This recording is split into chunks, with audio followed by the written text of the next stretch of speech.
வணக்கம் நேயர்களே, உள்ளது உள்ளபடி நிகழ்ச்சியை வழங்குவதற்காக ஆண்ட்ரூஸ். சமீபத்தில் ஒரு நண்பர் ஒருத்தர் சந்திச்சு அவர் சொன்ன விஷயம் என்னன்னா, ஒவ்வொரு தனி மனிதனுடைய ஓட்டு எவ்வளவு மிக முக்கியத்துவம் வாய்ந்தது, அந்த ஓட்டின் மூலமாக நாம் என்னென்ன செய்ய முடியும், ஒரு மிகப்பெரிய தலைவரை உருவாக்க முடியும் என்பதை உணரக்கூடிய வகையில இந்த நிகழ்ச்சி இருக்கு அப்படின்னாங்க. அது மட்டும் இல்லாம ஒவ்வொரு தனி மனிதன் ஓட்டு போட போறதுக்கு முன்னாடி என்னென்ன விஷயங்கள் எல்லாம் அலசி ஆராய்ந்து பார்க்கணும், எந்தெந்த நோக்கங்கள்ல நாம செயல்படணும், சிந்திக்கணும். மத்திய அரசு நமக்கு என்ன செஞ்சிருக்கு, மாநில அரசு நமக்கு என்ன செஞ்சிருக்கு, நாம என்னென்ன பிரச்சனைகள்ல சிக்கி இருக்கிறோம், இதை மீட்கிறதுக்கு மத்திய அரசு மாநில அரசு என்னென்ன விஷயங்கள்லாம் செய்து கொண்டிருக்கிறார்கள் என்பதை பற்றி அலசக்கூடிய ஒரு நிகழ்ச்சியாக உள்ளது உள்ளபடி தேர்தல் ஸ்பெஷல் இருக்கிறது. அந்த வகையில் இன்றும் நாம் உள்ளது உள்ளபடி தேர்தல் ஸ்பெஷலில் ஒரு மிக முக்கியமான ஒரு பிரச்சாரத்தை, முக்கியமான ஒரு பிரச்சனையை பற்றி பேச இருக்கிறோம். அந்த வகையில பொதுவா ஒரு மனிதனுடைய தேவை அப்படின்னு எடுத்துக்கிட்டோம்னா பல்வேறு விதமான தேவைகள் இருக்கு. அதுலயும் நமக்கு மின்சாரம் அப்படிங்கிறது மிக முக்கியமான தேவை. ஏன்னா இன்னைக்கு பாத்தீங்கன்னா எல்லா விதமான பொருட்களும் மின்சாரத்தை சார்ந்தே இருக்கின்றன. அதனுடைய பயன்பாடுகளும் பெருகி போய் கொண்டிருக்கின்றன. மக்கள் தொகை பெருக பெருக அவருடைய தேவைகளும் பெருகுது. ஆனா அந்த தேவைக்கு ஏற்றாப்புல சப்ளை அப்படிங்கிறது இருக்கிறதா என்று ஒரு மிகப்பெரிய ஒரு கேள்வி எழுந்திருக்கிறது. ஒட்டுமொத்த இந்தியாவினுடைய மக்கள் தொகை மிகப்பெரிய அளவில் வளர்ந்து கொண்டிருக்கிறது. அதை தாண்டி தமிழகத்தினுடைய மக்கள் தொகையும் இருக்கிறது. அந்த மக்கள் தொகைக்கு ஏற்றாற் போல, அவர்களுடைய தேவைக்கு ஏற்றாற் போல இந்த மின்சாரம் போதுமான அளவு இருக்கிறதா, மத்திய அரசு தமிழகத்தை புறக்கணிக்கிறதா, இன்னும் பல செயல்பாடுகளில் மத்திய மாநில அரசுகள் என்னென்ன செய்து கொண்டிருக்கின்றன என்பது பற்றி எல்லாம் பேச காத்திருக்கிறோம். அதற்கு முன்பாக இந்த அரங்கத்தில் வந்து பேசுவதற்காக, தங்களுடைய கருத்துக்களை பதிவு செய்வதற்காக இங்கு வந்திருக்கிறார்கள். அவர்களை பற்றி தெரிந்து கொள்ளலாம். திரு காந்தி அவர்கள் நம்மோடு இணைந்திருக்கிறார்கள். இதை பொறுத்த வரைக்கும் சொல்லணும் அப்படின்னு நினைச்சோம்னா, தமிழ்நாடு மின்துறை பொறியாளர் அமைப்பினுடைய தலைவராக இருக்கிறார். அதைத் தொடர்ந்து எமது மதுரை அரங்கத்தில் நம்மோடு இணைந்திருக்கிறார் வழக்கறிஞர் நமது ராஜன் அவர்கள். இவரை பொறுத்தவரைக்கும் பார்த்தீங்கன்னா சமம் குடிமக்கள் இயக்கத்தினுடைய இயக்குநராக இருக்கிறார். வணக்கம் திரு ராஜன். தொடர்ந்து திரு சந்திரமோகன் சமூக ஆர்வலர் நம்மோடு இணைந்திருக்கிறார். உங்க 3 பேரும் இன்று மின்சாரம் அதை பற்றிய ஒரு தலைப்பில் பேச வந்திருக்கிறார்கள். இதை பொறுத்த வரைக்கும் பார்த்தீங்கன்னா இந்திய அளவில் மக்களுடைய தேவை எந்த அளவில் இருக்கிறது, தமிழக மக்களுடைய தேவை எந்த அளவில் இருக்கிறது, அந்த தேவைக்கு ஏற்றாற் போல அவர்களுக்கு மின்சாரம் எந்தெந்த தயாரிப்புகளில் எந்தெந்த முறைகளில் நமக்கு கிடைக்கிறது என்பது பற்றி நாம் இப்போது பார்க்கலாம். தமிழகத்தினுடைய மின் தேவை அப்படின்னு எடுத்துக்கிட்டோம்னா, தமிழகத்தினர் ஒரு ஆண்டுக்கு மின் தேவைன்னு பார்த்தோம்னா 9,000 மெகாவாட் முதல் 12,000 மெகாவாட் வரை மின்சாரம் நமக்கு தேவைப்படுகிறது. மத்திய தொகுப்பிலிருந்து தமிழகத்திற்கு வழங்கப்படக்கூடிய மின்சாரத்தினுடைய அளவு என்று பார்த்தோம்னால் 3,483 மெகாவாட், அதாவது கிட்டத்தட்ட ஒரு 3,500 மெகாவாட் என்று எடுத்துக் கொள்ளலாம். இதைத் தொடர்ந்து தமிழக அரசு மின் நிலையங்களினுடைய திறன்கள் என்று பார்த்தோம்னால் அனல் மின் நிலையங்கள், அனல் மூலமாக நமக்கு கிடைக்கக்கூடிய அனல் மின் நிலையங்கள் மூலமாக கிடைக்கக்கூடியது 3,493 மெகாவாட்டுகள். அதே போன்று புனல் மின் நிலையங்கள் நீரின் மூலமாக கிடைக்கக்கூடிய மின் மெகாவாட் 2,122 மெகாவாட் நமக்கு இந்த புனல் மின் நிலையங்கள் மூலமாக கிடைக்கிறது. தமிழக அரசு மின் நிலையங்களின் திறன் இதை எடுத்துக்கிட்டோம்னா அணுமின் நிலையங்கள் பாத்தீங்கன்னா 1,440 மெகாவாட்டும், காற்றாலைகள் மூலமாக 118 மெகாவாட்டும். இந்த காற்றாலைகள் பொறுத்த வரைக்கும் பார்த்தோம்னா இது வேரியாகும், காற்றினுடைய அளவை பொறுத்து இது வேரியாகும். அது எதற்கேற்றால் சொல்ல இந்த காற்றாலையுடைய அளவு 118 மெகாவாட்டாக இருக்கிறது. தனியார் மின் நிலையங்களுடைய திறன் என்று பார்த்தோம்னா அனல் மின் நிலையங்கள் பாத்தீங்கன்னா 1,164 மெகாவாட்டும், காற்றாலைகள் மூலமாக 7,304 மெகாவாட்டும் கிடைக்கப்படுகிறது. இதுல தமிழக மின் உற்பத்தியினுடைய பங்கு அப்படின்னு பார்த்தோம்னா மத்திய அரசு மின் நிலையங்கள் பாத்தீங்கன்னா 30%, அனல் மின் நிலையங்கள் 25%, நீர்மின் நிலையங்கள் மூலமாக 25%, இயற்கை எரிவாயு 4%, தனியார் திட்டங்கள் மூலமாக 1%, பிற ஆதாரங்கள் மூலமாக 5% நமக்கு கிடைக்கிறது. இதை தொடர்ந்து திரு காந்தி அவர்கிட்ட நான் கேட்க நினைக்கக்கூடிய கேள்வி, ஏன்னா ஒட்டுமொத்தமாக ஒரு தமிழகத்தினுடைய தேவை அப்படின்னு நாம பார்த்தோம். இதுக்கு வந்து மத்திய மாநில அரசுகள் மற்றும் தனியார் அமைப்புகள் இதன் மூலமாக நமக்கு மின்சாரம் கிடைக்கிறது அப்படிங்கிறத, மத்திய இருந்து கிடைக்கக்கூடிய மின்சாரம் தமிழகத்துக்கு மற்ற மாநிலங்களை காட்டிலும் சமமாக கிடைக்கிறது அப்படின்னு நினைக்கிறீங்களா? ஒட்டுமொத்தமாக தமிழக தேவையை பூர்த்தி செய்யற நிலையில இருக்கா? தமிழகத்தின் தேவையை பூர்த்தி செய்யக்கூடிய அளவிற்கு மத்திய அரசினுடைய பங்கு இருக்கிறதா என்றால் அதை நாம் ஒத்துக்கொள்ள முடியாது. ஆனால் மத்திய அரசு தமிழகத்திற்கு தர வேண்டிய மின்சாரத்தின் பங்கை தந்து கொண்டிருக்கிறார்களா என்றால் ஆமாம், கிட்டத்தட்ட அதை தந்து கொண்டுதான் இருக்கிறார்கள். ஏனென்றால் இந்த மண்டலத்தில், தெற்கு மண்டலத்தில் உற்பத்தி ஆகக்கூடிய மத்திய அரசு நிறுவனங்களிலிருந்து ஒவ்வொரு மாநிலத்திற்கும் எவ்வளவு தர வேண்டும் என்ற ஒரு நிலை இருக்கிறது. அந்த நிலைப்பாடுபடியே அவர்கள் பிரித்து தந்திருக்கிறார்கள். ஏதேனும் ஒரு நிலையத்தில் ஏற்படுகின்ற குறைபாடுகள் என்றால் அந்த உற்பத்தி பாதிப்பு என்பது மற்ற மாநிலங்களுக்கும் சேர்ந்துதான் இருக்கும். ஆக 3445 மெகாவாட் மத்திய தொகுப்பிலிருந்து நமக்கு வர வேண்டும். அதுபடி என்எல்சியில் இருந்து, அதாவது நெய்வேலியில் இருந்து தனியாக ஒரு 425 மெகாவாட் தனியாக நமக்கு இருக்கிறது. 3450 மெகாவாட், ஒரு 3500 மெகாவாட் நிலையம் என்பது மத்திய அரசு தொடர்ந்து கொடுத்துக் கொண்டுதான் இருக்கிறார்கள். இது தேர்தல் நேரம் என்பதனாலே மற்ற மாநிலங்களில் இருக்கக்கூடிய ஆட்சிகளும் வேறு ஆட்சிகளாக இருக்கின்றன. ஆகையால் அதில் ஒரு பெரிய குறைபாடு, உற்பத்தியில் பெரிய குறைபாடோ பாகுபாடு இருப்பதாக நாம் சொல்ல முடியாது. அந்த பங்கினை அப்படி தந்து கொண்டிருக்கிறார்கள். தொடர்ந்து பேசலாம் திரு. குறிப்பாக இவங்க சொன்ன விஷயங்கள்ல இருந்து மத்திய அரசு மற்ற மாநிலங்களுக்கு கொடுக்கப்படக்கூடிய அந்த மின்சாரம் போன்றே நமது தமிழகத்துக்கும் வழங்கப்பட்டுக் கொண்டிருக்கிறது என்று ஒரு கருத்தை முன்வைத்திருக்கார்கள். இதை தொடர்ந்து நான் வழக்கறிஞர் ராஜன் அவங்ககிட்ட நான் கேட்டு நினைக்கக்கூடிய கேள்வி என்னன்னா, நீங்க சமம் அப்படிங்கிற குடிமக்கள் இயக்கத்தினுடைய இருக்கிறீங்க, மக்களோடு தொடர்புடையவராக இருக்கிறீங்க. நீங்க இன்னைக்கு பாத்தீங்கன்னா பெரும்பாலான மக்கள் பிரச்சனைகள் மிக முக்கியமான பிரச்சனையாக மின்சாரம் அப்படிங்கிற ஒரு மிகப்பெரிய மின்சார பற்றாக்குறை, மின்சாரம் இல்லாத ஒரு நிலை அப்படிங்கிறது இருந்து வருகிறது. சாதாரண மக்களிலிருந்து சிறு குறு நடுத்தர தொழில் செய்யக்கூடியவர்கள் வரை அதிக அளவில் பாதிக்கிறாங்க. என்ன மாதிரியான பாதிப்புகளுக்குள்ளாக அவங்களுடைய மனநிலை எப்படி இருக்கிறது? மின்வெட்டு பிரச்சனை ஒரு முக்கியமான பிரச்சனையாகத்தான் தமிழகத்தில் நமக்கு பார்க்க முடியும். குறிப்பாக இன்னைக்கு சிறு சிறு வணிகர்கள் அதிகமாக பாதிக்கப்பட்டிருக்கிறாங்க, விவசாயிகள் பாதிக்கப்பட்டிருக்கிறாங்க, தேர்வு எழுதக்கூடிய மாணவர்கள் பாதிக்கப்பட்டிருக்காங்க. இந்த விஷயங்களா பாக்குறோம். இப்போ ஒரு ஜெராக்ஸ் கடையில போய் ஒரு ஜெராக்ஸ் எடுக்கணும்னா ஐயா கரண்ட் இல்ல அப்படிங்கிறாங்க. அதே மாதிரி ஒரு கணினி மையத்துக்கு போய் ஒரு செய்யணும்னா கூட அது முடியல. ஒரு புத்தகத்தை அச்சிடக்கூடியவங்க புத்தகத்தை அச்சிட முடியல. இந்த சூழல்லாம் இப்ப இருக்கிறத பார்க்க முடியுது. அப்ப சேவை நிறுவனங்களும் தம்முடைய சேவை பணிகளை செய்ய முடியல. குறிப்பாக சின்ன சின்ன வணிக நிறுவனங்கள்லாம் இன்னைக்கு செய்ய முடியாத ஒரு சூழல் இருக்குது. இது இந்த காலகட்டத்தில் இந்த தேர்தலையும் பாதிக்கும். இது முக்கியமா நல்ல பயங்கரமா வெயில் இருக்கிற நேரம். இந்த வெயில்ல ஏற்கனவே காஞ்சிட்டு இருக்கிறாங்க. கடையை திறந்து வச்சுக்கிட்டு அங்க மின்சாரமும் இல்லாம அங்க இருக்கிறத பார்க்கும்போது பரிதாபமான ஒரு சூழல். அப்ப இந்த பரிதாபமான சூழல் என்பதுக்கு காரணம் அரசாங்கம் தான் காரணம். அப்ப மக்கள் இந்த அரசாங்கத்தையும் ஆட்சியும் குறை சொல்லக்கூடிய ஒரு சூழலுக்கு தள்ளப்பட்டிருக்கிறதையும் இப்ப நான் எல்லா இடங்களையும் பாக்குறோம். குறிப்பாக அது மாதிரி பஞ்சாலை நிறைய பாதிக்கப்பட்டிருக்கக்கூடிய விஷயங்களை பாக்குறோம். இதெல்லாமே இன்னைக்கு மக்களுடைய பாதிப்புகள் அதிகமாக இருக்குது. மின்வெட்டு அப்படிங்கிறது, மின்வெட்டு என்பது சாதாரண சின்ன பிரச்சனை கிடையாது. இது இன்னைக்கு இருக்கக்கூடிய ஒரு பெரிய பிரச்சனையா இருக்குது. இது தேர்தலில் எதிரொலிக்குமான்னு சொன்னால் கட்டாயம் வர்ற தேர்தலில் எதிரொலிக்கும். அப்படின்னு பொழுது இதுக்கு மத்திய அரசும் காரணமா இருக்குது, மாநில அரசுகளும் காரணமா இருக்குது அப்படிங்கிற விஷயத்தை அதிகமா பார்க்கப்பட முடியுது. குறிப்பா மின்சார ஒழுங்குமுறை ஆணையம் வச்சிருக்கக்கூடிய மத்திய அரசு இன்னைக்கு மாநில அரசை கட்டுப்படுத்துன்னு சொல்றாங்க. இப்ப மாநில அரசை கட்டுப்படுத்தும் பொழுது இன்னைக்கு நம்ம சொல்லக்கூடிய மாநில அரசுக்கு தமிழகத்திற்கு தேவை ஒரு 12,000 மெகாவாட் அப்படின்னு சொல்றோம். ஆனா கிடைப்பது என்பது 8,000 மெகாவாட் அப்படின்னு சொல்றோம். 4,000 மெகாவாட் வெளியே இருந்து நம்ம வாங்கக்கூடிய ஒரு சூழல் இருக்கிறோம். அப்போ ஒரு பற்றாக்குறையை உருவாக்கி இருக்கிறோம். இந்த பற்றாக்குறை இருக்கிறது என்கிற விஷயத்தை ஆளும் அரசியல் கட்சிகளுக்கும் சரி, இதுக்கு முன்னாடி தமிழகத்தை ஆண்டு கட்சிகளுக்கும் சரி அவங்க தெரிஞ்சிருக்கணும்.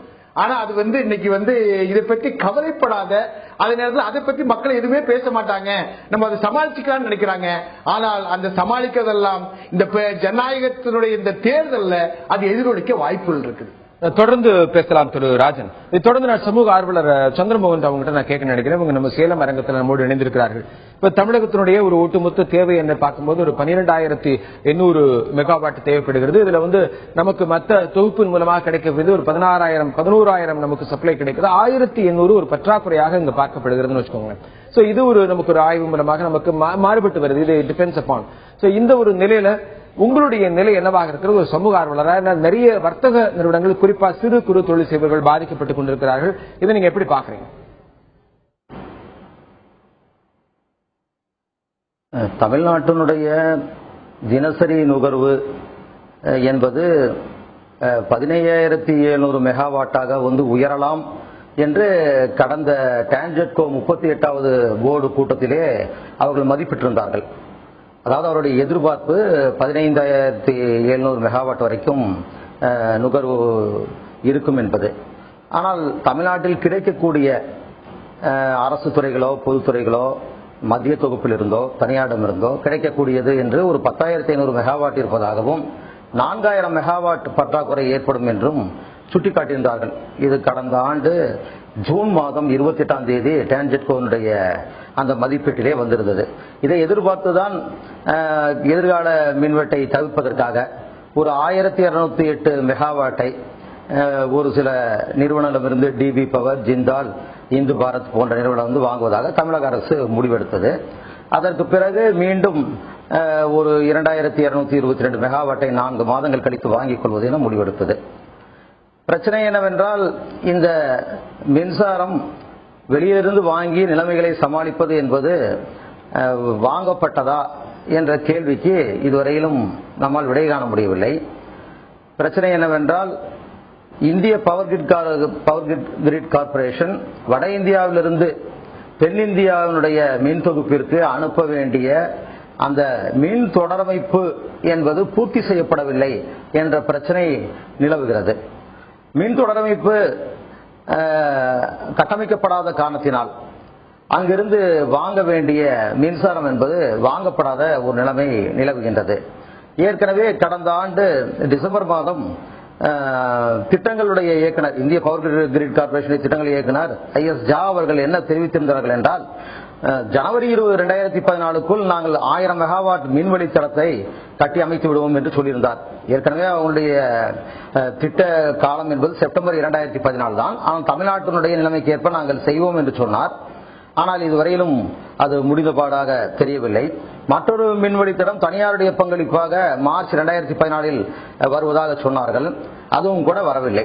இந்த பிரச்சனை குறித்து தென் மாநில செயல் இயக்குனர் ரவிக்குமார் அவரிடம் விவாதித்த பொழுது அவர் என்ன சொன்னார் என்றால், எங்களுடைய திட்ட ஒதுக்கீட்டில் இங்கிருந்து தனியார் மின் நிறுவனங்கள் கிட்டத்தட்ட 14,140 மெகாவாட்டை உற்பத்தி செய்வதாக அவர்கள் பல்வேறு திட்டங்களுக்கு அனுமதி வழங்கியிருந்தார்கள். கடலூர், நாகை, தூத்துக்குடி மாவட்டங்களில் இருக்கக்கூடிய அனல் மின் நிலையங்கள் அந்த தனியார் மின் திட்டங்கள் உற்பத்தி செய்தால் அந்த உற்பத்தியை பிற மாநிலங்களுக்கு வடமாநில தொகுப்பிற்கு கொண்டு செல்வதற்கான தொடரமைப்பை நாங்கள் கட்டமைக்கக்கூடிய பணியை செய்திருக்கின்றோம். ஆனால் அவர்கள் சொன்னபடி அந்த 17,140 மெகாவாட் உற்பத்தியை துவக்கவில்லை. இந்து பாரத் கோஸ்டல் எனர்ஜன் போன்ற 2 கம்பெனிகள் நிறுவனங்கள் மட்டுமே 2000 மெகாவாட்டை உற்பத்தி செய்திருக்கின்றார்கள். மீதி நிறுவனங்கள் அந்த திட்டங்களை இடைவெளியில் நிறுத்திவிட்டன. எனவே திட்டங்களை திட்டமிடுவதில் எங்களுக்கு பிரச்சனை ஏற்பட்டு விட்டதாக அவர்கள் சுட்டிக்காட்டுகின்றார்கள். ஆக வெளியிலிருந்து கொள்முதல் செய்வது என்ற பிரச்சனை என்ற முடிவு, தமிழக அரசின் முடிவு அமலாகாத ஒரு நிலைமை நிலவுகின்றது. இதில் இந்திய பவர் கிரிட் கார்ப்பரேஷன் அதனுடைய அணுகுமுறை என்ன, அது உரிய காலத்திலே தமிழ்நாட்டில் இருக்கக்கூடிய மின் பற்றாக்குறையை போக்குவதற்கு தொடரமைப்பு பணிகளை முடித்துக் கொடுப்பது என்பதை செய்யவில்லை என்பது இருக்கக்கூடிய பிரச்சனை. ஒருபுறம் மாநில அரசாங்கம் தன்னுடைய திட்டங்களை பற்றாக்குறை சமாளிப்பதற்கான அந்த அவசர கால ஏற்பாடுகளோ அல்லது நீண்டகால ஏற்பாடுகளோ இதில் செய்திருப்பதாக சொல்லும் பொழுது, மத்திய அரசாங்கம் செய்யவில்லை என்று ஒரு நிலைமை நிலவும் பொழுது உண்மையிலே பாதிக்கப்படுவது மேற்கு மாவட்டங்களிலே இருக்கக்கூடிய சிறு தொழிற்சாலைகளும் நடுத்தர தொழிற்சாலைகளும் கடுமையான பாதிப்பை சந்திக்கின்றன. கோவை, திருப்பூர் வட்டாரத்தில், சேலம், ஈரோடு வட்டாரத்தில் மட்டும் கிட்டத்தட்ட 1 லட்சம் சிறிய தொழிற்சாலைகள், பட்டறைகள் என்று சொல்லப்படக்கூடியது கடுமையான மின்வெட்டால் பிரச்சனையை சந்தித்துக் கொண்டிருக்கின்றது. ஒரு நாளைக்கு 6 மணி நேரம் 8 மணி நேரம் என்று பகல் நேரத்திலே இந்த மின்வெட்டு என்பது அவளை கடுமையாக பாதிக்கின்றது. டீசல் ஜெனரேட்டர்கள் மூலமாக மின்சாரத்தை உற்பத்தி செய்வது என்ற ஒரு நிலைமையை அவர்கள் கை கொண்டால் ஒரு யூனிட் மின்சாரத்திற்கு 15 ரூபாய்க்கு அதிகமாக செலவிட வேண்டிய நிலைமையிலே இன்றைக்கு ஒரு சிறிய தொழில்கள் தள்ளப்படுகிறது என்றால் எப்படி இந்த பிரச்சனையை சமாளிப்பார்கள்? நாட்டினுடைய பொருளாதாரம் தொடர்ந்து பேசலாம்.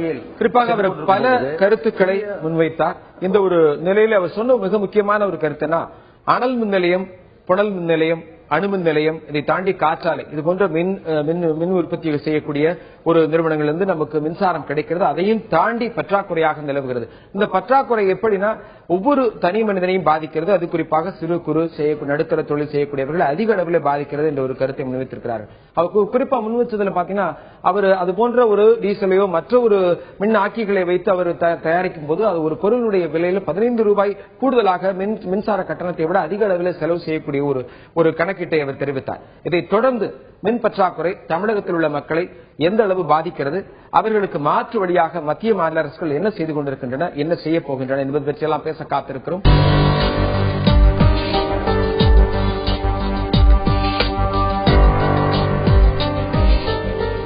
குறிப்பா இப்ப நம்ம தமிழகத்துல மின்சாரம் பற்றாக்குறையாக இருக்கிறது. ஒவ்வொரு சாதாரண மனிதரிலிருந்து எல்லோருமே பாதிக்கப்பட்டுக் கொண்டிருக்கிறார்கள். இதற்கு மத்திய மாநில அரசுகள் என்ன செய்து கொண்டிருக்கின்றன? நாடாளுமன்ற தேர்தல் வந்து கொண்டிருக்கிறது. இந்த தேர்தலில் வாக்களிக்கக்கூடிய ஒவ்வொருவரும் இதை பற்றி சிந்தித்துக் கொண்டிருக்கிறார்கள், பேசித்துக் கொண்டிருக்கிறார்கள். இதை பற்றி நாமும் பேசிக் கொண்டிருக்கிறோம். குறிப்பா நமக்கு அனல் மின் நிலையம் அப்படின்னு தெர்மல் பவர் பிளான்ட் அப்படின்னு சொல்லக்கூடியதிலிருந்து நமக்கு எவ்வளவு மின்சாரம் நமக்கு கிடைத்துக் கொண்டிருக்கிறது என்பது பற்றி நாம் இப்போது பார்க்கலாம். நமது தமிழகத்தில் இருக்கக்கூடிய மிக முக்கிய அனல் மின் நிலையங்கள் அப்படின்னு பார்த்தோம்னா நெய்வேலி, அதுல 2740 மெகாவாட் கிடைக்கிறது. எண்ணூரிலிருந்து 340 மெகாவாட் கிடைக்கிறது. வடசென்னையிலிருந்து 630 மெகாவாட்டும், தூத்துக்குடியிலிருந்து 1050 மெகாவாட்டும், மேட்டூரிலிருந்து 840 மெகாவாட்டும், வல்லூரிலிருந்து 1500 மெகாவாட்டும். இது அனல் மின் நிலையங்கள் வந்து நமக்கு கிடைக்கக்கூடிய ஒரு மின்சாரமாக பார்க்கப்படுகிறது. முக்கியமாக புனல் மின் நிலையங்கள், அதில் இருக்கக்கூடிய முக்கிய புனல் மின் நிலையங்கள் பார்த்தோம்னா குந்தா 585 மெகாவாட்டும், மேட்டூர் பார்த்தீங்கன்னா 250 மெகாவாட்டும். இதை தொடர்ந்து இன்னும் பல நீர் மின் நிலையங்களா இருக்கிறது. இதை தொடர்ந்து நம்ம பார்த்தோம் அப்படின்னா திரு காந்தியை பற்றி நான் கேட்க நினைக்கக்கூடிய கேள்வி என்னன்னா, இப்போ அனல் மின் நிலையங்கள் பார்த்தோம்னா இந்த அனல் மின் நிலையங்கள்ல இருக்கக்கூடிய அந்த மெகாவாட் அப்படின்னு அவங்க ஒரு அளவு குறிப்பிடுறாங்க. ஒரு 840 மெகாவாட், ஒரு வல்லூர் நிலத்துல 1500 மெகாவாட் இப்படி வந்து உற்பத்தி செய்யப்படுகிறது அப்படின்னு சொல்லி அதற்குண்டான அளவு சொல்றாங்க. அது முழுமையாக உற்பத்தி செய்யப்படுகிறதா? அதனுடைய நிலை எப்படி இருக்கிறது? ஏன்னா இன்னைக்கு கூட நம்ம தூத்துக்குடியில கூடமுத்துல சின்ன ஒரு யூனிட்ல ப்ராப்ளம் அப்படிங்கறத நம்ம கேள்விப்படுறோம். சோ இதை பத்தி உங்களுடைய கருத்து? ஒரு சொல்லப்பட்டிருக்கக்கூடிய அனல் மின் நிலையங்கள் எல்லாம் முழு அளவில் உற்பத்தி செய்கின்றார்கள். சில அனல் மின் நிலையங்கள் என்பது ஒரு அதிகமான வெப்பத்தில் வேலை செய்யக்கூடிய நிலையங்கள். அதனுடைய உற்பத்தி பண்ணும்போது சில இடர்பாடுகள் வருகின்றன. தூத்துக்குடியில் இன்றைக்கு ஒரு யூனிட் போய்விட்டது. இன்றைக்கு உற்பத்தி தொழிலை வென்றால் தூத்துக்குடியில் போட்டிருக்கக்கூடிய யூனிட் இப்ப முதலாவது யூனிட் 1979 போடப்பட்ட மின் நிலையம். அதனுடைய ஆயுட்காலம் தாண்டி இன்றைக்கு அது உற்பத்தி செய்து கொண்டிருக்கிறது. அது குறிப்பிட்ட அளவுக்கு 210 மெகாவாட்டை உற்பத்தி செய்து கொண்டிருக்கிறது. அதில் அப்போதைக்கு இருக்கக்கூடிய பழுது என்பது தவிர்க்க முடியாத விஷயமாக இருக்கிறது. அது நீண்ட காலமாக பெரிய பழுதாக இல்லை. 2 நாட்கள் 3 நாட்கள் பாய்லர் டியூப் பஞ்சர் இது போன்ற சில விஷயங்கள் வருகின்றன. இது எல்லா அனல் மின் நிலையங்களிலும் இருக்கக்கூடிய குறைபாடுகள் தான். அதை தவிர்க்க முடிந்த ஒரு விஷயம் என்று சொல்ல முடியாது. இன்றைக்கு இருக்கக்கூடிய பற்றாக்குறையை எப்படி நாம் தீர்த்திருக்க முடியும் என்ற விஷயங்களில் சில வலுவான காரணங்கள் இருக்கின்றன. அவர் பேசும்பொழுது அவர் சொன்னார், நம்ம மின் பாதைகள் இல்லை, மின்பாதை அமைப்பதாக சொன்னார்கள், அவர் செய்யவில்லை. ரவிக்குமார் அவர்கள் சொன்னார்கள், அது செய்யவில்லை என்றெல்லாம் சொல்லியிருக்கிறார்கள். அதிலே மத்திய அரசு பெரிய அளவில் சுணக்கம் காட்டியிருக்கிறதா இல்லையா என்ற ஒரு கட்டுப்பாட்டை சொன்னார்கள். இதில் இருக்கக்கூடிய பெரிய வித்தியாசம் என்னவென்றால், நமது இந்தியா முழுவதும் 5 மண்டலங்களாக பிரிக்கப்பட்டிருக்கின்றன. தெற்கு மண்டலத்தில் நாம் இருக்கிறோம். தெற்கு மண்டலத்தில் கர்நாடகம், ஆந்திரம், கேரளம், தமிழ்நாடு இந்த 4 மாநிலங்கள் இருக்கின்றன. இந்த 4 மாநிலங்கள் மட்டும் மற்ற மண்டலங்களுடன் நேரடியாக இணைக்கப்படவில்லை. நாம் மற்ற மண்டலங்களுடன் எப்படி இணைக்கப்பட்டிருக்கிறோம் என்றால் டைரக்ட் லைன்ல நாம் இணைக்கப்பட்டிருக்கிறோம். ஆகையால் தான் நம் பாதைகளை கொண்டு வருவது என்பது நடப்பதில்லை. அங்கே என்ன செய்கிறோம் என்றால், தால்ச்சேரிலிருந்து நமக்கு 2000 மெகாவாட் வருகிறது என்றால் ஏசியில மின்சாரத்தை மறுபடியும் டிசியாக மாற்றி டிசியாக கொண்டு வந்து இங்கே தமிழகத்துக்கோ பின்னர் 4 மாநிலங்களுக்கு பிரிக்கக்கூடிய பகுதி இருக்கிறது. இப்பொழுதுதான் புதிதாக ஷோலாப்பூர் டு ராய்ச்சூர், ஷோலாப்பூர் மகாராஷ்டிரத்தில் இருக்கக்கூடிய இடங்களில் இருந்து ராய்ச்சூர் கர்நாடகத்துக்கான ஒரு மின் பாதையை அவர் முடித்திருக்கிறார்கள். 765 மெகாவாட்டுக்கான பாதை. இன்னொரு பாதையும் செய்ய வேண்டும். சாதாரண மின் பாதையை எடுத்துக் கொள்வார்கள். முழுசா ஒரு பாதை மட்டும் இருக்கின்ற நிலையில் முழுமையாக அதை பயன்படுத்த மாட்டார்கள். ஏனென்றால் அந்த மின்பாதை பழுதுபட்டு விட்டால் அதற்கு மாற்று இல்லை. ஆகவே அது பழுதுபடாமல் எந்த அளவுக்கு பயன்படுத்த முடியுமோ அந்த அளவுக்கான ஒரு பாதுகாப்பான திசையைத்தான் செய்ய வேண்டும். அப்படி அதிகமாக மின்பழுவை கொண்டு வந்து இடர்பாடு ஏற்படுமானால் இந்தியா முழுவதும் பாதிக்கக்கூடிய ஒரு வாய்ப்பு இருக்கிறது. கிரிட் செப்பரேஷன் என்று போகக்கூடிய வாய்ப்பு. ஆகவே அதில் ஒரு பெரிய முன்ஜாக்கிரதையுடன் கையாளக்கூடிய ஒரு விஷயம். தனியார் போடக்கூடிய பாதைகளும் இருக்கின்றன. அந்த பாதை வறுமையானால் மின்சாரத்தை வாங்குவது என்பது நமக்கு கிடைக்கக்கூடும். அவர் சொன்னார்கள் 330 மெகாவாட் அளவிற்கு நம்ம ஒப்பந்தம் போட்டிருக்கிறோம், அந்த மின்சாரம் வருகிறதா என்று. 330 மெகாவாட்டில் நமக்கு கிட்டத்தட்ட 500 மெகாவாட் அளவிற்கு தான் நம்ம பிற மாநிலங்களிலிருந்து வருகிறது. மின்பாதை இல்லாததால் 500 மெகாவாட்டிற்கு மேல் அந்த பாதைகள் வரவில்லை என்பதுதான் நிலைப்பாடு இருக்கிறது. உண்மையில் இருக்கக்கூடிய இந்த பிரச்சனைக்கு தீர்வு என்பது மாநில அரசின் கையில் இருக்கிறது. மாநில அரசு அதில் தொய்வடைந்திருக்கிறது என்று நாம் சொல்ல வேண்டும். ஏனென்றால் புதிய உற்பத்தி நிலையங்கள் 2008 துவங்கிய புதிய உற்பத்தி நிலையங்கள் இன்றைக்கு மேட்டூரில் இருக்கக்கூடிய 600 மெகாவாட் மின் நிலையம், வடசென்னையில் இருக்கக்கூடிய 600 மெகாவாட் 1200 மெகாவாட் மின் நிலையம், இவை இன்னும் உற்பத்தி துவங்காமல் சோதனை ஓட்டத்திலே 2 ஆண்டு காலத்திற்கு அவை நீடித்துக் கொண்டிருக்கின்றன. ஆக மின்சார நிலையத்தை நிறுவி உற்பத்தி துவங்குவதிலே ஒரு பெரிய சுணக்கத்தை தமிழ்நாடு மின்சார வாரியம் செய்து கொண்டிருக்கிறது. அது ஏன் எப்படி இன்றைக்கு நாம் 2000 மெகாவாட் வெளியிலிருந்து வாங்குகிறோம், 3000 மெகாவாட் நாம் வெளியிலிருந்து வாங்குகிறோம். நாம் பற்றாக்குறை உச்சபட்ச தேவை என்பது 1800 மெகாவாட் அளவிற்கு இருக்கிறது. அந்த அளவிற்கு இந்த 3 நிலையங்களும் இன்றைக்கு உற்பத்தி துவங்கியிருக்க வேண்டும். 2011 துவங்கியிருக்க வேண்டும். 14 நாம் இருக்கிறோம். 3 ஆண்டு காலமாக துவங்கவில்லை. திரும்ப இதை பற்றி பேசப்பட்டாலும் கூட அது ஒரு பெரிய அக்கறையை மின்சார வாரியம் காட்டவில்லை என்றுதான் நாம் ஒரு குற்றச்சாட்டை முன்வைக்க வேண்டியிருக்கிறது. தொடர்ந்து பேசலாம் திரு. குறிப்பா அவர் குறிப்பிட்டது போல ரொம்ப மிக முக்கியமான ஒரு கருத்தை முன்வைத்திருக்கிறார். அதாவது 1800 மெகாவாட் நமக்கு ஒரு பற்றாக்குறையாக இருக்கிறது. ஒரு சராசரியான ஒரு அளவு என்று வைத்துக் கொண்டோமே ஆனால் கூட நாம் தீட்டிய திட்டங்களை சிவனே அதற்குண்டான உரிய காலத்திலே நடத்தி முடித்தால் இந்த 1800 மெகாவாட் பற்றாக்குறையை தவிர்த்திருக்கலாம் என்று ஒரு மிக முக்கியமான ஒரு நிலைப்பாட்டை தெரிவித்திருக்கிறது. அதை தாண்டி அனல் மின் நிலையங்கள், காற்றாலைகள் மூலமாக நமக்கு எப்படி மின்சாரம் கிடைக்கிறது, எவ்வளவு கிடைக்கிறது என்று நாம் பார்க்கலாம். அணு மின் நிலையங்கள் மூலமாக நமக்கு கிடைக்கிறது. குறிப்பாக கல்பாக்கத்திலிருந்து 440 மெகாவாட் கிடைக்கின்றது. அதுல 220 2 யூனிட்டுகளும், அதே போன்று கட்டுமானத்தில் உள்ள அளவு பாத்தீங்கன்னா 500 மெகாவாட். இன்னொரு ஒரு 500 மெகாவாட் வந்து கட்டுமானத்தில் இருக்கிறது. இதை தொடர்ந்து கூடங்குளம், அதில் பாத்தீங்கன்னா 1000 மெகாவாட் இருக்கிறது. அதில் தமிழகத்திற்கு ஒதுக்கீடு என்று பார்த்தோம்னால் 562.5 மெகாவாட். இன்னும் கட்டுமானத்தில் உள்ள அளவு பார்த்தோம்னா 1000 மெகாவாட் அளவு. இந்த 1000 மெகாவாட் அளவுல ஒரு கட்டுமானம் முடிவடைந்தால் எந்த நிலையில் இருக்கிறது என்பதை பற்றி பார்க்கலாம். பிறகு இப்பொழுது காற்றாலை மின் உற்பத்தி, இந்த நிலையில் பார்த்தீங்கன்னா இந்தியாவுடைய காற்றாலை மின் உற்பத்தியில 19,934 மெகாவாட் உற்பத்தி செய்யப்படுகிறது காற்றாலைகள் மூலமாக. இதில் மொத்த மின் உற்பத்தியில் 8.72% தமிழகத்தினுடைய பங்கு இருக்கிறது என்ற ஒரு மிக முக்கியமான ஒரு நிலை இருக்கிறது. தமிழகத்தில் காற்றாலை நிலையங்கள் என்று பார்த்தோம்னால் 74 இருக்கிறது. தமிழகத்தில் காற்றாலை உற்பத்தி திறன் பார்த்தீங்கன்னா 7,245 மெகாவாட். 12வது ஐந்தாண்டு திட்டத்தில் குறிப்பிடப்பட்டிருக்கிறது 15,000 மெகாவாட் காற்றாலை மின்சாரம் தயாரிக்க இலக்கு என்று நிர்ணயிக்கப்பட்டிருக்கிறது. இதை தொடர்ந்து நான் திரு சந்திரமோகன் சமூக ஆர்வலர்கள் நான் கேட்க நினைக்கிற கேள்வி என்னன்னா, இப்போ பல திட்டங்கள் வந்து தீட்டப்படுகிறது, புதிய திட்டங்கள் எல்லாம் பார்க்கப்படுது. இப்ப கூட நம்ம அணுமின் நிலையத்தில் பார்த்தோம் அப்படின்னா 2 யூனிட் செயல்பட்டு இருக்கு, ஒரு யூனிட் வந்து அண்டர் ப்ராக்ரஸ்ல இருக்கு, அது கட்டுமான பணி நடந்து கொண்டிருக்கிறது என்று சொல்லியிருக்கிறாங்க. ஆனா அந்த கட்டுமான பணிகள் வந்து பாத்தீங்கன்னா ஏற்கனவே முடிவடைந்திருக்கிற ஒரு நிலையில இருக்கக்கூடியது. இதுக்கு நான் எப்படி பாக்குறேன் அப்படின்னா, ஒரு சாதாரண மனிதனா ஏற்கனவே வந்து கரண்ட் பற்றாக்குறை, மின்சாரம் பற்றாக்குறைங்கிறது இன்னைக்கு பிரச்சனை இல்ல, இது கண்டிப்பாக முன்கூட்டியே மக்களுடைய தேவை அதிகரிக்கிறதுக்கு இந்த பிரச்சனை வந்துட்டு இருக்கும். ஏன் இந்த திட்டமிடுதலையும் அதை செயல்படுத்துறதுலையும் தாமதமா இருக்குன்னு நான் நினைக்கிறேன். அதை நீங்க எப்படி பாக்குறீங்க? திட்டமிடுதலையும் செயல்படுதலையும் ஒரு நீண்டகால தொலைநோக்கு பார்வை என்பது தமிழக அரசிடம் வந்து இல்லை. இந்த அரசாங்கமாக இருந்தாலும் சரி, கடந்த அரசாங்கமாக இருந்தாலும் சரி, இல்லை என்பதுதான் வந்து நாம் கணக்கில் எடுத்துக்கணும். மத்திய திட்ட கமிஷன் வந்து கடந்த 2011ஆம் ஆண்டு வந்து வெளியிட்ட அவங்களுடைய அறிக்கையில் என்ன சொல்லியிருக்காங்கன்னா, 2001ஆம் ஆண்டு எவ்வளவு வந்து மின் உற்பத்தி இருந்தது சில மாநிலங்கள்ல, 2010ல எவ்வளவு அதை வந்து மின் உற்பத்தியை வந்து எட்டினாங்கன்ற ஒரு பட்டியல் வெளியிட்டிருக்காங்க. தமிழ்நாடு 5222 மெகாவாட் மின் உற்பத்தி என்பதை 2001 வந்து வைத்திருந்தது. 2010 அதனுடைய அந்த மின் உற்பத்தி உயர்வு என்பது 5705 மெகாவாட் என்ற அளவில் மட்டுமே இருந்திருக்குது. ஆனால் அதே சமயத்தில் ஆந்திர பிரதேசம் தன்னுடைய இந்த 10 ஆண்டு காலத்துல 5876 இருந்து 8482 மெகாவாட் என்ற அளவுக்கு அவங்களுடைய மின் உற்பத்தியை வந்து உயர்த்தியிருக்காங்க. கர்நாடகம் 4118 மெகாவாட் என்பதிலிருந்து 6615 மெகாவாட் என்பதாக வந்து அவங்களுடைய மின் உற்பத்தியை உயர்த்தியிருக்காங்க. மகாராஷ்டிரம் 9744 மெகாவாட்ல இருந்து 11821 மெகாவாட் என்பதாக அவங்களுடைய மின் உற்பத்தியை உயர்த்தியிருக்காங்க.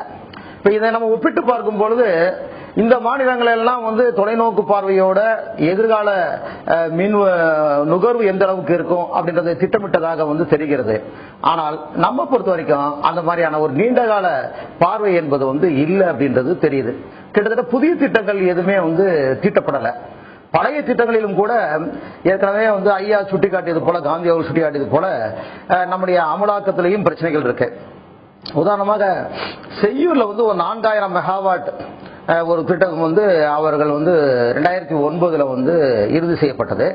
இன்று வரையிலும் கூட அந்த அனல்மின் திட்டம் நிலம் கையகப்படுத்துவதில் இருக்கக்கூடிய இழுபறி காரணமாக அது முன்னேறல.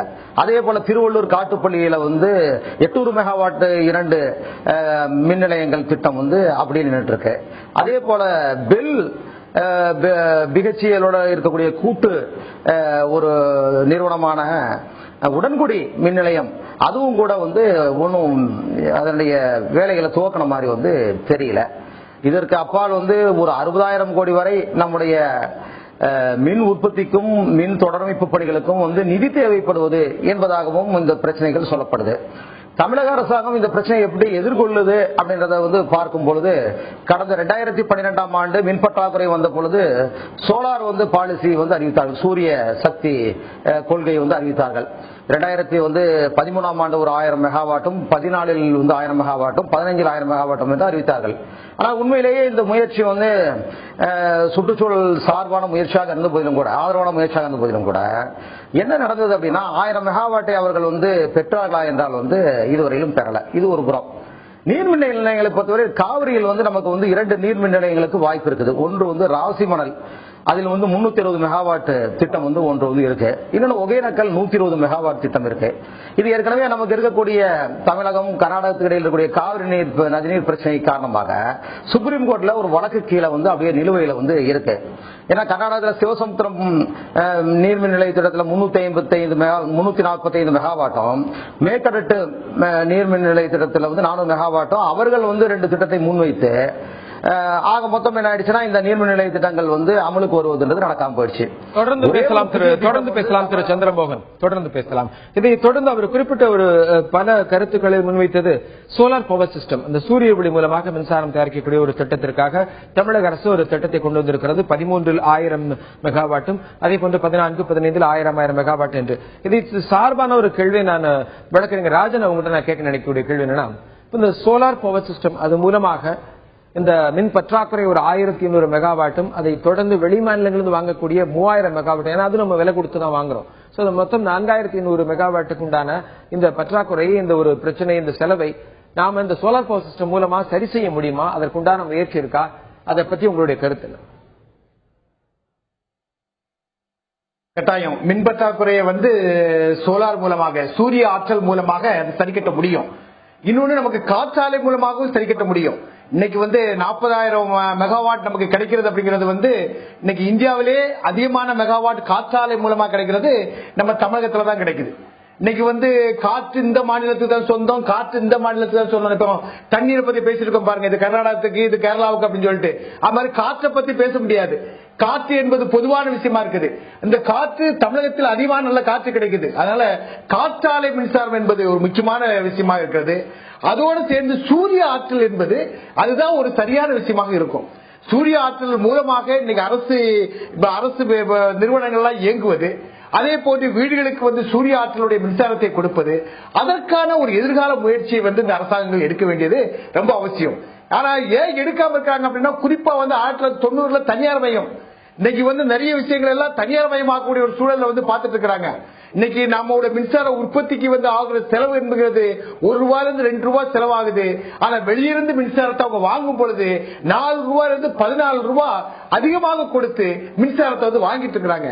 அதிகமான செலவை இன்னைக்கு தனியாருக்கு கொடுத்துட்டு இருக்கக்கூடிய ஒரு போக்கை பாக்குறோம். இந்த போக்கில் இருந்து அரசாங்கம் என்பது இன்னைக்கு இந்த மக்களுக்கான ஒரு அரசாங்கமாக மாறணும் அப்படின்னு சொன்னால் சூரிய ஆற்றலை முழுமையாக பயன்படுத்தக்கூடிய ஒரு விஷயமாக செய்ய முடியும். சூரிய ஆற்றல் இருக்கக்கூடிய ஒரு நாட்டில் தான் நம்ம நம்ம வந்து வாழ்ந்துட்டு இருக்கிறோம். இன்னைக்கு நம்ம சுற்றுச்சூழலை பற்றி ரொம்ப ஆழமாக பேசிக் கொண்டிருக்கும் பொழுது சுற்றுச்சூழலுக்கு எந்த பாதிப்பும் ஏற்படாத இந்த விஷயத்தை நமக்கு வந்து செய்ய முடியும். இன்னைக்கு வந்து அணுமின் நிலையம் எல்லாம் வந்து நமக்கு வந்து ஒரு பெரிய ஆபத்து அப்படிங்கிற விஷயம் வந்து இன்னைக்கு உலக நாடுகள்லாம் இன்னைக்கு பேசிட்டு கூடிய விஷயமா பாக்குறோம். இன்னைக்கு புரிக்ஸ்மா வெடிச்சதுக்கு வந்து ரஷ்யாவில் வெடிச்சதுக்கு பின்னால் இன்னைக்கு தமிழகத்தில் கூடங்குளத்துக்கான எதிர்ப்பு இன்னைக்கு வலுவாக இருக்கக்கூடியதெல்லாம் பாக்குறோம். அப்ப இந்த வலுவுக்கு இதற்காக நேரத்தை செலவு பண்ணாமல் இது போன்ற விஷயங்கள் கிடைக்கக்கூடிய ஒரு குறைந்த அளவு மின்சாரம், ஆனால் அதில் கிடைக்கக்கூடிய பெரிய அணு ஆற்றலுக்காக ஒரு பெரிய எண்ணங்களையும் நேரத்தை செலவு பண்ணாமல் மக்களுக்காக, சாதாரண மக்களுக்கு, ஏழை எளிய மக்களுக்கு இன்று வந்து ஒரு பலனுள்ள வகையில வந்து இன்னைக்கு மின்சாரம் கிடைப்பதற்கான ஒரு வழிமுறைகளை இந்த அரசு நம்பணும். அதுதான் வந்து சூரிய ஆற்றலுக்கான ஒரு திட்டத்தை வந்து இந்த அரசு ஏதோ கொண்டு வரணும்னு சொன்னாங்க. அதை மக்கள் நம்புறாங்க. ஆனா இது வரல, இதுவரைக்கும் வரல. அது வருவதற்கான முயற்சிகள் செய்ய வேண்டியது அவசியம்.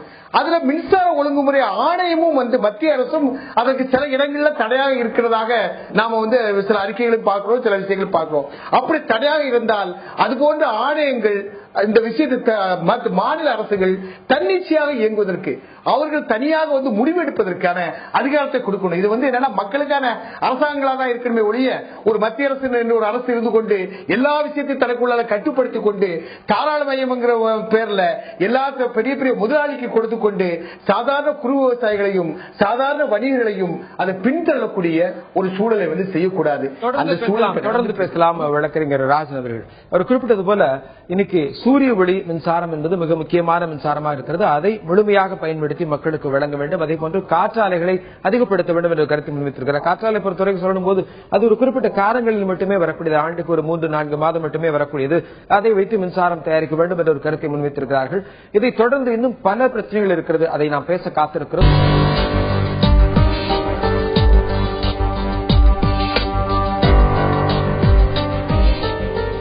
தமிழகத்தினுடைய மின் தேவை பாத்தீங்கன்னா 12,800 மெகாவாட் தொடர்ந்து போய் கொண்டிருக்கிறது. இது வேரி ஆகிக் கொண்டிருக்கிறது. ஒவ்வொரு நாளும் ஒவ்வொரு மக்களுடைய தேவைகள் பெருக பெருக இந்த மின்சாரம் பயன்பாடும் அதிக அளவில் போய் கொண்டிருக்கிறது.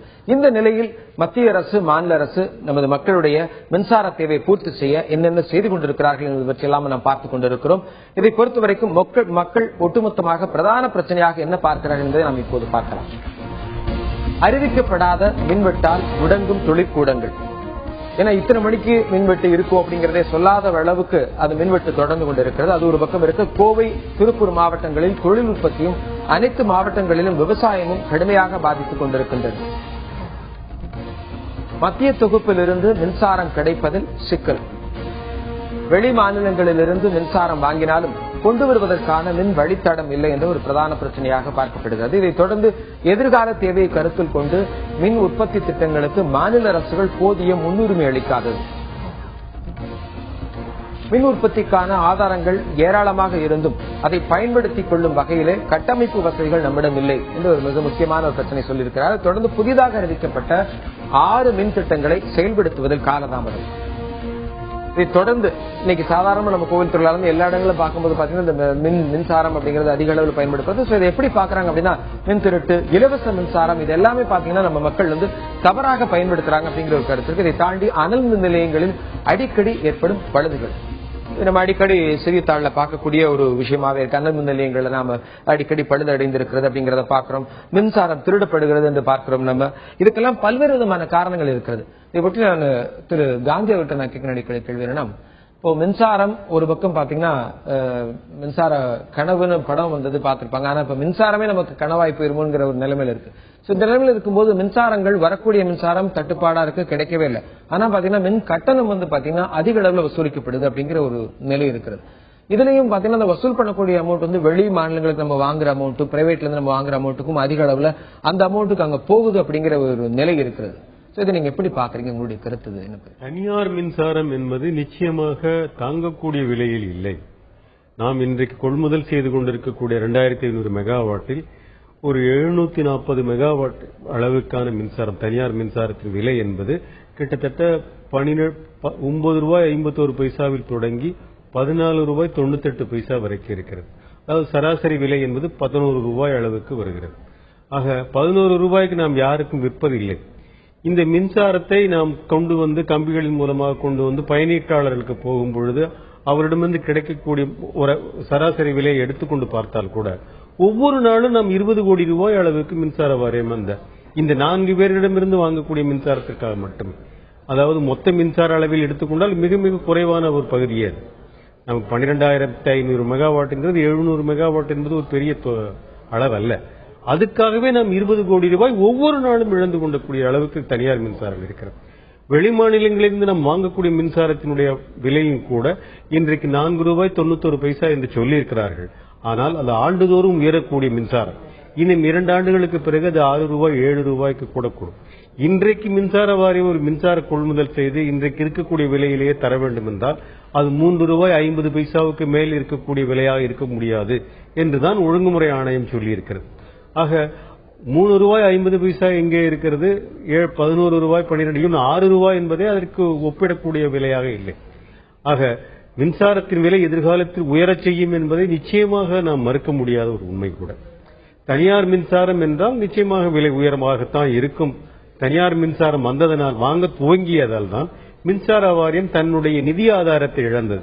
இன்றைக்கு புதிய அனல் மின் நிலையங்களை போடுவதற்கான நிதி ஆதாரம் மின் வாரியத்திடம் இல்லை, மாநில அரசிடம் இல்லை. இன்றைக்கு 40,000 கோடி ரூபாய் இது நஷ்டத்தில் இருப்பதாக முதல்வர் அவர்கள் சட்டமன்றத்தில் அறிவித்திருக்கிறார்கள். 6 மின் திட்டங்களை துவங்குவதிலே தாமதம் என்று சொல்லியிருக்கிறார்கள். 6 மின் திட்டங்களை எடுத்துக்கொள்வோமானால் இன்றைக்கு 800 எக்ஸ்பான்ஷன், அந்த 660 மெகாவாட்டிற்கான திட்டத்திற்கு மட்டும் ஒப்பந்த புள்ளி கொடுக்கப்பட்டிருக்கிறது. காட்டுப்பள்ளிக்கான ஒப்பந்த புள்ளி கோரப்பட்டிருக்கிறது, அந்த இன்னும் தீர்மானிக்கப்படவில்லை. உடன்குடியில் இருக்கக்கூடிய இணைப்பில் இருக்கக்கூடிய பிஹெச்இகளுடன் சேர்ந்து போடுவதாக இருந்தார்கள். இப்போது புதிதாக ஆட்சி மாற்றம் வந்தவுடன் தமிழகமே செய்ய போகிறது என்று சொன்னார்கள். அதிலேயும் இன்றைக்கு இன்னும் கொஞ்சம் காலதாமதம் நீடித்துக் கொண்டு போகிறது. இவை எல்லாமே 800 மெகாவாட் திட்டமாக இருந்தது. இப்பொழுது ஒப்பந்த புள்ளி கோரும் பொழுது 660 மெகாவாட் திட்டமாக மாறிவிட்டது. ஆக இந்த எல்லா திட்டங்களையும் சேர்ந்தே நம்ம கிட்டத்தட்ட 600 மெகாவாட்டை நாம் இழந்து விட்டோம் என்பதுதான் நிதர்சனமான உண்மை. ஆக அதுக்கு எல்லாம் நிதி ஆதாரத்தையும் பொறுத்து இருக்கிறது. ஆக எதிர்காலத்தில் மின்சாரம் என்பது பணம் இருப்பவர்களுக்குத்தான் என்ற ஒரு நிலையை நோக்கி மின்சாரம் நகர்த்தப்படுகிறது. அதுதான் அடிப்படையான உண்மை. முறையான திட்டமிடல் இல்ல அப்படிங்கிற ஒரு விஷயத்தை எடுத்துக்கலாம். திட்டமிடல் இல்லை என்பதல்ல, இது அரசியல் கொள்ளை முடிவுதான் தவறு.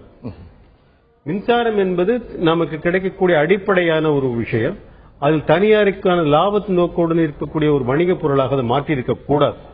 அது அரசு துறையிலே இருக்கக்கூடிய ஒரு சேவை பொருளாகத்தான் தொடர்ந்து இருந்திருக்க வேண்டும். அப்படி இருந்தால்தான் உற்பத்திக்கு நிறைய நாம் செலவு செய்திருக்க முடியும். உற்பத்தி மக்களுக்கு எட்டக்கூடிய விலையில் கொண்டு கொடுக்க முடியும். தொடர்ந்து பேசலாம். திரு காந்தி ஒரு குறிப்பிட்டது போல மிக முக்கியமான ஒரு கருத்தை முன்வைத்திருக்கிறார்கள். இந்த மின்சாரம் என்பது ஒரு மக்களுக்கு ஒரு பொதுவான ஒரு சேவையாக இருக்க வேண்டுமே தவிர அதை தனியார் மயமாக ஆக்கும் போது அதற்குண்டான விலை என்பது அதிகமான ஒரு பொருளாகத்தான் இருக்கும் என்ற ஒரு கருத்தை முன்வைத்திருக்கிறார்கள். இதைத் தொடர்ந்து நம்ம அதிமுகவினுடைய தேர்தல் அறிக்கையாக என்ன சொல்லியிருக்கிறார்கள் என்பதை நாம் இப்போது பார்க்கலாம். அதிமுகவினுடைய தேர்தல் அறிக்கை, அதாவது சட்டமன்றத்திற்காக அவர்கள் அளித்த வாக்குறுதிகள் என்ன, அவர்கள் என்னென்ன விஷயங்களை செய்வோம் என்று சொல்லியிருக்கிறார்கள். மின்சார வாரியம் திருத்தி அமைக்கப்பட்டு மின் திருட்டு தடுக்கப்படும் என்று சொல்லியிருக்கிறார்கள். இதுவரை மின் திருட்டு நடந்து இருக்கிறது. தொடர்ந்து நவீன தொழில்நுட்பத்தின் மூலம் விநியோக முறையில் மாற்றம் செய்ய நடவடிக்கை மேற்கொள்ளப்படும் என்று சொல்லியிருக்கிறார்கள். அனைத்து கிராமங்களுக்கும் 4 ஆண்டுகளுக்குள் மும்முனை மின்சார இணைப்பு என்ற ஒரு திட்டத்தை கொண்டு வந்து சொல்லியிருக்கிறார்கள். 2012க்குள் 151 நகராட்சி மற்றும் மாநகராட்சிகளில் கழிவுகளை கொண்டு 1000 மெகாவாட் மின்சாரம் உற்பத்தி செய்யப்படும் என்று சொல்லியிருக்கிறார்கள். 2013ஆம் ஆண்டுக்குள் 5000 மெகாவாட் மின்சாரம் உற்பத்தி செய்ய திட்டம் என்ற ஒரு கருத்தை அறிக்கையாக முன்வைத்திருக்கிறார்கள். 2013ஆம் ஆண்டுக்குள் 10,300 மெகாவாட் சோலார் எனர்ஜி பார்க்குகள் உருவாக்கப்படும் என்று சொல்லியிருக்கிறார்கள். 10,300 சோலார் பார்க்குகள் உருவாக்கப்படும் என்று சொல்லியிருக்கிறார்கள். அதைத் தொடர்ந்து காற்றாலை மின்சாரம் 30% மற்றும் அணுசக்தி மின்சாரம் 25% அதிகரிக்க நடவடிக்கை மேற்கொள்ளப்படும் என்று சொல்லியிருக்கிறார்கள். 160 கிராம பஞ்சாயத்துகளில் 200 கிலோவாட் இயற்கை எரிபொருள் மின்சாரம் உற்பத்தி செய்யப்படும். வறுமை கோட்டிற்கு கீழே வாழும் மக்களின் வீடுகளுக்கு சூரிய ஒளி மூலம் தடையில்லா மின்சார வசதி வழங்கப்படும் என்று ஒரு சொல்லியிருக்கிறார்கள். கிராமப்புற தெருவிளக்குகள் சூரிய ஒளி மின்சாரத்தில் செயல்பட நடவடிக்கை எடுக்கப்படும். மின்மிகை மாநிலங்களிலிருந்து மின் குறை மாநிலங்களுக்கு மின்சாரத்தை எடுத்துச் செல்லும் வகையிலான புதிய மின்வழி தடங்கள் அமைப்பதற்கான ஒரு முயற்சி மேற்கொள்ளப்படும். இது 2014 அவர்கள் வெளியிட்ட ஒரு அறிக்கை. இது திமுக தேர்தல் அறிக்கையாக சட்டமன்றத்தில் வெளியிடப்பட்டது. இலவச மின்சார திட்டம் தென்னை வளர்ப்பு தோட்டக்கலை விவசாயிகளுக்கும் விரிவுபடுத்துவோம் என்ற ஒரு கருத்தை முன்வைத்திருக்கிறார்கள். சூரிய மின் திட்டம் மூலம் மின் உற்பத்தியை அதிகரிப்போம் என்றும் சொல்லியிருக்கிறார்கள். 2014 நாடாளுமன்ற தேர்தலில் அவர்கள் என்ன சொல்லியிருக்கிறார்கள், மாநிலங்களில் மத்திய அரசு உற்பத்தி செய்யும் மின்சாரத்தை அந்தந்த மாநிலங்களின் பயன்பாட்டிற்கு வழங்க நடவடிக்கை எடுக்கப்படும் என்று சொல்லியிருக்கிறார்கள். இந்தியாவில் உள்ள அனைத்து மாநிலங்களையும் இணைத்திடும் வகையில் விண்வெளி தடங்கள் உருவாக்க வலியுறுத்தல்.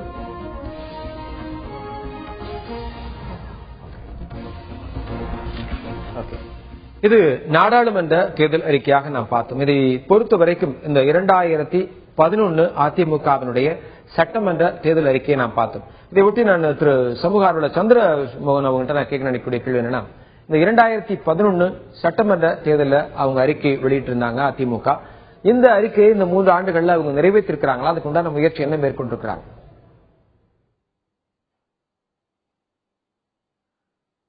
அவர்கள் தேர்தல் அறிக்கையை வெளியிட்ட பொழுது தமிழகம் மிக கடுமையான மின் பற்றாக்குறை மாநிலமாக இருந்ததுன்றதும், கடந்த முறை அதிமுக அரசாங்கம் ஆட்சி பொறுப்பேற்ற பொழுது அந்த கடுமையான மின்வெட்டு அதனுடைய பாதிப்புகள் மக்கள் அந்த தேர்தலில் சட்டமன்ற தேர்தலில் எதிர்ப்பு வாக்குகளாக பதிவு செய்தாங்க அப்படின்றதையும் நாம் பார்த்தோம். அந்த சமயத்தில் மின்சார பற்றாக்குறையை எதிர்கொள்வது அப்படின்றது ஒரு மிக முக்கியமான தலையாய கடமையாக தமிழக அரசாங்கத்துக்கு மாறியது. அந்த அடிப்படையில் அவங்க 2012 முதல் சில நடவடிக்கைகளை அறிவித்தாங்க. நான் ஏற்கனவே சுட்டிக்காட்டியது பொழுது அந்த சூரிய சக்தி கொள்கை என்பது கூட அந்த கோணத்தில் தான் அவர்கள் அதை முன்வைச்சாங்க. பிரச்சனை என்னன்னா, இப்ப எந்த ஒரு மாற்று வழியும் அதை அமல்படுத்துவதற்கு என்ன நிதி தேவைப்படுகிறது என்பது ஒரு முக்கியமான பிரச்சனை. சோலார் எனர்ஜி, சூரிய சக்தி மின்சாரம் என்பது அது நமக்கு மாசுபடாத ஒரு மின்சாரம் என்ற முறையிலே வரவேற்க தகுந்ததாக இருந்த போதிலும் கூட அதற்கான முதலீடு என்பது மிக அதிகமான முதலீட்டை கோரக்கூடியதாகவும், அதற்கான தேவையான நிலப்பரப்பு என்பது மிக விரிந்த பகுதியாக இருப்பதனாலும் அதை அமல்படுத்துவதில் நிறைய பிரச்சனைகள் ஏற்பட்டது. கூடுதலாக அந்த சூரிய சக்தி மின்சாரத்தை சேகரித்து கொண்டு செல்வதற்கான வழித்தடங்களை அமைப்பது போன்றதெல்லாம் நிறைய பிரச்சனைகள் இருந்தனால, தொழில்நுட்ப பிரச்சனை இருந்த காரணத்தினால அது அமலுக்கு வரல. மற்றொரு புறம் அவங்களுடைய அறிவிப்புகள் என்பது உண்மையிலேயே அறிவிப்புகளாக பலதும் முடிஞ்சு போயிடுச்சு. அப்படின்னா அவங்களுடைய விருப்பங்களை அவங்க வெளிப்படுத்தினாங்க. இந்த முறைகளில் அல்லது குப்பைகள் மூலமாக மாநகராட்சி பகுதிகளில் திட்டங்களாக இருந்தாலும் சரி, அல்லது பல்வேறு இலக்குகளை தீர்மானித்து அறிவித்ததாக இருந்தாலும் சரி இருந்தது. ஆனால் என்ன பிரச்சனைகள் நம்முடைய மாநில அரசாங்கங்கள் பொதுவாக சந்திக்குதுன்னா, அவர்களை வழிநடத்தக்கூடிய பொருளாதார கொள்கைகள் என்பது மிகவும் சிக்கலானதாக இருக்குது. 2003ஆம் ஆண்டு மின்சார கொள்கை என்ற ஒன்று அறிமுகப்படுத்தப்பட்ட பின்னால தமிழ்நாட்டிലെ அரசாங்கம் எந்த அரசாங்கமாக இருந்தாலும் சரி, அவர்கள் தனியார் மையத்திற்கு ஆதரவான மின்சார உற்பத்தி என்ற ஒரு கொள்கையை மேற்கொண்ட காரணத்தினால என்ன அறிவிப்புகள் வெளியிடப்பட்டாலும் கூட அந்த அறிவிப்புகளை அமுல்படுத்துறது என்பதை பொறுத்த வரைக்கும் அவங்களால நடைமுறைப்படுத்த முடியல என்றுதான் தெரியுது. மேலும் கூடுதலாக அவர்கள் அறிவித்த அறிவிப்புகள் என்பது இன்றைக்கு 2014 வந்துட்டோம். கடந்த அக்டோபர்ல மின்மிகை மாநிலமாக தமிழகத்தை மாற்றுவதற்கான உறுதியை முதலமைச்சர் வெளிப்படுத்தியிருந்தாரு சட்டமன்றத்திலையும் மற்றும் பல்வேறு அறிவிப்புகளையும். ஆனால் இன்றைக்கு நாம் மின் பற்றாக்குறை மாநிலமாகவும் மின் பற்றாக்குறையை பற்றி விவாதிக்கக்கூடிய ஒரு நிலைமைக்கு வந்திருக்கிறோன்ற இந்த யதார்த்தம் கண்டிப்பாக அவர்கள் அந்த அறிவிப்புகளை நிறைவேற்றவில்லை என்பதை சுட்டிக்காட்டுது. தொடர்ந்து பேசலாம். குறிப்பிட்டது போல தேர்தல் அறிக்கை வெறும் அறிக்கையாக இருக்கிறது, அதை செயல்படுத்தவில்லை என்ற ஒரு கருத்தை முன்வைத்திருக்கிறார்கள். இவர் சொன்னதை ஒட்டி நான் இன்னொரு விஷயம் சொல்ல நினைக்கிறேன். சூரிய ஒளி மூலமாக மின்சாரம் அப்படின்னு சொல்லி பார்க்கும்போது ராஜஸ்தான்ல எல்லாம் பாத்தீங்க அப்படின்னா விவசாய பகுதிகளுக்காக சோலார் மூலமாக மின்சாரம் தயாரிக்கப்பட்டு அந்த மின்சாரங்களை ஒன் டைம் அவங்களுக்கு அரேஞ்ச் பண்ணி அது ஒன் டைம் இன்வெஸ்ட்மெண்ட் அதை போட்டு அவங்களுக்கு அதுக்கு உண்டான வசதிகளை செய்து கொடுத்திருக்காங்க. ஆனா நம்ம தமிழக அரசுல இலவச மின்சாரம் என்று சொல்லிக் கொண்டிருக்கிறார்கள். இது ரெகுலரா நம்ம ஒவ்வொரு டைமும் செலவு செய்து கொண்டிருக்கிறது என்ற ஒரு கருத்தை அந்த இடத்துல சொல்ல நினைக்கிறேன். இதை தாண்டி திரு காந்தி அவங்ககிட்ட நான் கேட்க நினைக்கக்கூடிய கேள்வி, ஒரு பக்கம் மின்சார தட்டுப்பாடு அப்படிங்கிற ஒரு நிலை இருக்கிறது. இன்னொரு பக்கம் பாத்தீங்கன்னா இந்தியாவிலேயே ஒட்டுமொத்த மின்சார உற்பத்தியில 2% அணுமின் நிலையங்கள் மூலமாக கிடைக்குது அப்படின்னு சொல்லிக்கிறாங்க. அதுல 2% தமிழகத்துல 2 இடங்கள் இருக்குது, கூடங்குளம், கொல்பாக்கம் இந்த இடங்கள்ல இருக்குது. கூடங்குளம் எதிர்ப்பு அப்படிங்கிறது ஒரு பக்கம் வலுத்து கொண்டே இருக்கிறது, இன்னொரு பக்கம் மின்சார தட்டுப்பாடு அப்படிங்கிறது இருக்கு. பல வழிகளில் மின்சாரம் இருந்தாலும் அந்த அணுமின் நிலையத்தின் மூலமாக வரக்கூடிய மின்சாரத்திற்கு எதிர்ப்பு வலுக்கிறது. நீங்க எப்படி பாக்குறீங்க? அணுமின் நிலையம் என்பது மனித சமுதாயத்திற்கு பெரிய இடர்பாடாக இருக்கும் என்ற கருத்து நம் தமிழகத்தில் மட்டுமல்ல உலகம் முழுவதும் இருக்கக்கூடிய வலுவான கருத்தாக இருக்கிறது.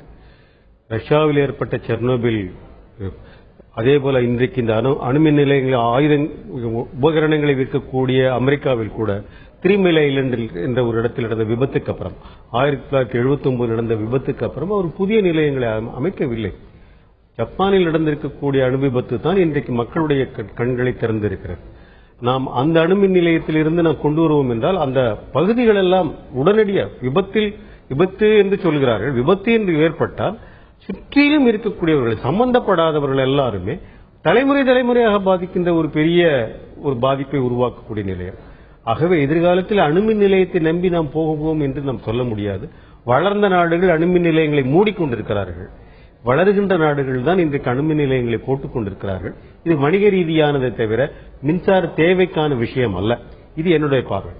இரண்டாவதாக சூரிய ஒளி மின்சாரத்தை பற்றி சொன்னார்கள். சூரிய ஒளி மின்சாரம் என்பதை நாம் நிச்சயமாக பயன்படுத்த வேண்டும். நமக்கு இருக்கக்கூடிய மிகப்பெரிய ஒரு ஆற்றல் சக்தி அதில் இருக்கிறது. இந்த சூரிய ஒளி மின்சாரத்தை நாம் நம்முடைய கட்டமைப்புக்கு கொண்டு வந்து அந்த கட்டமைப்பு மூலமாக மற்றவருடைய மின்பளுவை எடுப்பது என்பது ரொம்ப கடுமையான விஷயமாக இருக்கு. ஏனென்றால் சூரிய ஒளியானாலும் சரி, காற்றாலை மின்சாரமானாலும் சரி, இயற்கையை சார்ந்து இருக்கக்கூடிய நிலைகள். இன்றைக்கு இந்த நிமிஷத்தில் 1000 மெகாவாட் இருக்கும், அடுத்த நிமிஷத்தில் 500 மெகாவாட்டாக குறைந்து போகும். ஆக நேரடியாக அந்த பயன்படுத்தக்கூடியதோ கட்டமைப்பில் இருக்கக்கூடிய நிலைப்பாடுகளோ அது ரொம்ப கடினமானதாக இருக்கிறது. சூரிய ஒளி மின்சாரத்தை நாம் அந்தந்த பகுதிகளில் கொண்டு போக வேண்டும். அவை வரும்பொழுது சூரிய மின்சாரத்தை சேமிப்பது என்ற ஒரு திட்டமும் சேர்ந்து வருகிறது.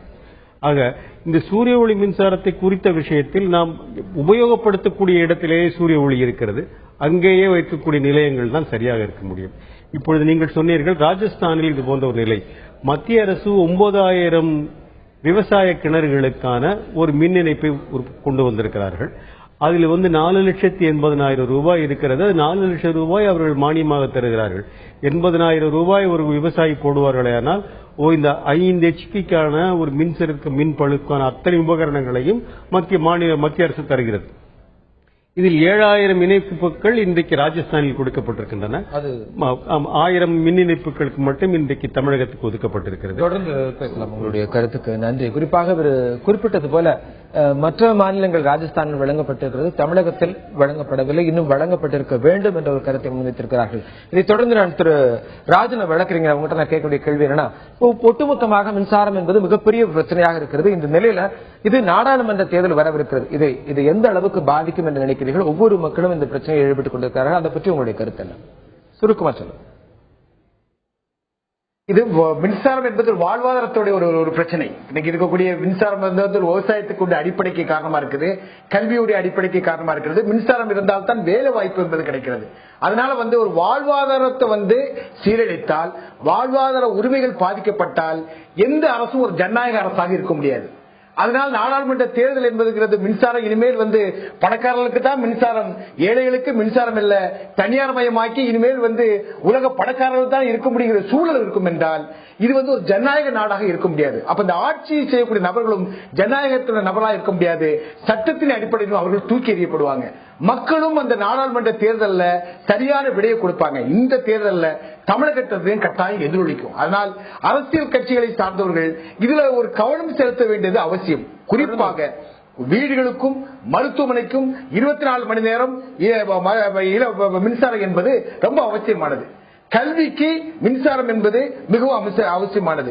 தொழிற்சாலைகளுக்கு தேவையின் அடிப்படையில் மின்சாரம் என்பது அவசியமானது. விவசாயத்துக்கு தொடர்ந்து பேசலாம். திரு வழக்கறிஞர் ராஜன் அருமையான கருத்துக்களை முன்வைத்திருக்கிறார்கள். குறிப்பாக கல்வி, விவசாயம், அது மட்டுமல்லாமல் தொழிற்சாலைகள், மருத்துவமனைகள், இந்த இடங்களுக்கெல்லாம் அத்தியாவசியமாக வீடுகளில் கரண்ட் மின்சாரம் என்பது மிக முக்கியமான தேவையாக இருக்கிறது. அதற்கு மத்திய மாநில அரசுகள் அதற்குண்டான முயற்சிகளை எடுத்து வழங்க வேண்டும் என்ற கருத்தை முன்வைத்திருக்கிறார்கள். இந்த நிலையில் சொல்ல வேண்டிய என்னன்னா, அனல் புனல், அது மட்டும் இல்லாமல் காற்றாலை, அணு, இது மூலமாக மின்சாரம் கிடைக்கப்பட்டாலும் இதற்கு மாற்று சக்தியாக இன்னும் சோலார் பவர், அது மட்டுமல்லாமல் இன்னும் இயற்கையில் ஒன்றிய பல மின்சாரம் தயாரிக்கக்கூடிய நிகழ்வுகள் இருக்கு. குறிப்பாக குப்பையிலிருந்து, கழிவிலிருந்து கூட மின்சாரம் தயாரிக்கக்கூடிய ஒரு நிலை இன்று உருவெடுத்து வந்து கொண்டிருக்கிறது. இதற்குண்டான ஒரு முயற்சியாக இந்த மத்திய மாநில அரசுகள் முயற்சி மேற்கொள்ள வேண்டும். வெளி மாநிலங்களுக்கு இல்ல வெளி தனியாரிடமிருந்து பணம் பெற்று பணம் செலுத்தி அந்த மின்சாரத்தை பெறுவதற்கு பதிலாக இது போன்ற ஒரு நல்ல திட்டங்களை தீட்டி அதை முழுமையாக செயல்படுத்த மத்திய மாநில அரசுகள் முன்வர வேண்டும் என்ற கருத்தை மக்கள் தீர்ப்பாக பதிவு செய்திருக்கிறார்கள். இந்த அரங்கிலிருந்து தன்னுடைய கருத்துக்களை பதிவு செய்த திரு காந்தி, வழக்கறிஞர் ராஜன், திரு சமூக ஆர்வலர் சந்திரமோகன் அவர்களுக்கும் நன்றி தெரிவித்துக் கொண்டு, பார்த்த நேயர்களுக்கும் நன்றி தெரிவித்துக் கொண்டு மீண்டும் ஒரு உள்ளதுள்ளபடி தேர்தல் ஸ்பெஷலில் சந்திப்போம். நன்றி, வணக்கம்.